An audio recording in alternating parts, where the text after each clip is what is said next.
English কোনটা দিমু? অজ্ঞানেরটা? এই যে একটা চাচিরে পাইছি। চাচি ভালো আছেন? বয়স কত আপনার? দরকার স্যার এই পলিথিনে করে ভাত খায় ডাইল দিয়া।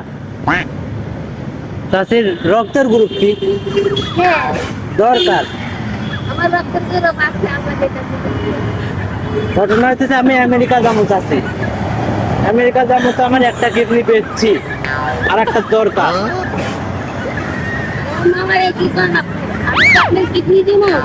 একটা দেন না টাকা দেবো।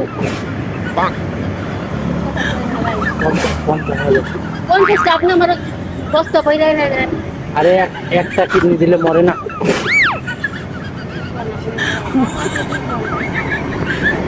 স্যার দিতে রাজি হয় না তো। ইংলিশ কোনটা দিমু? অজ্ঞানেরটা?